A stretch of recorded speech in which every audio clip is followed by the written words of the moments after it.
What would happen if you were only invested in the S&P 500 when a particular political party was president, and how much would it matter? Yahoo Finance's Julie Hyman joins me now with a closer look. So, Josh, this is a sort of an exercise that shows the most extreme example of if you let your personal politics interfere too much with your investing strategy.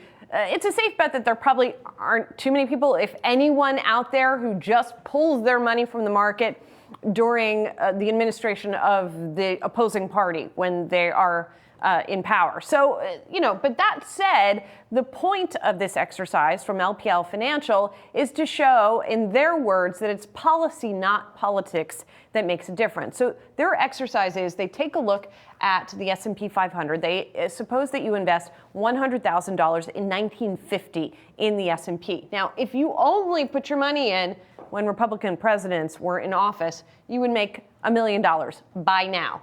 If you only put your money in when Democrats were in the presidency, you would do better, quite a bit better. You'd make $3 million. However, if you just kept your money in the whole time, you would be making $32.5 million from your original $100,000 investment over that period of time. This is sort of another way of saying the market tends to go up over time, right? That is the general direction of stocks here. And it's also another way of saying it pays to stay invested in stocks. So we talked to LPL Financial's Jeff Buchbinder about this idea earlier, and this is what he said.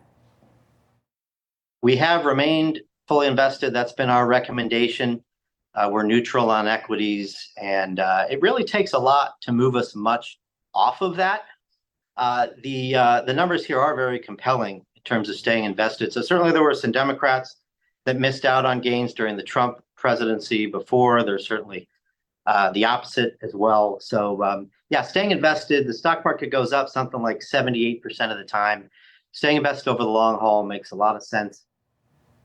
Now, he noted he's neutral. Now, that doesn't mean he's pulling money out of the market, but it also doesn't necessarily mean he's putting more money to work. But again, staying invested is more the idea here, Josh. And Julia, another comment on this very topic comes from Peter Buchbinder, a strategist we both know and love. He says this, Julie. He says, everyone is passing around their favorite Trump trades, but I think we've seen over the past century that stock market moves are more random than what a president can dictate. I think in some ways, speaking to your chart there. Yeah, and that's something that our Rick Newman has talked a lot about too, that any single president doesn't have that much influence over the overall market. Now, that said, there are certainly pockets in specific industries where you might see more of an effect. We've talked about the solar industry. We've talked about electric vehicles, for example, and certain policies that can be more favorable for certain industries. The oil industry, for example, is seen as benefiting under another Trump presidency. So those might see some movement, and there might be some fundamental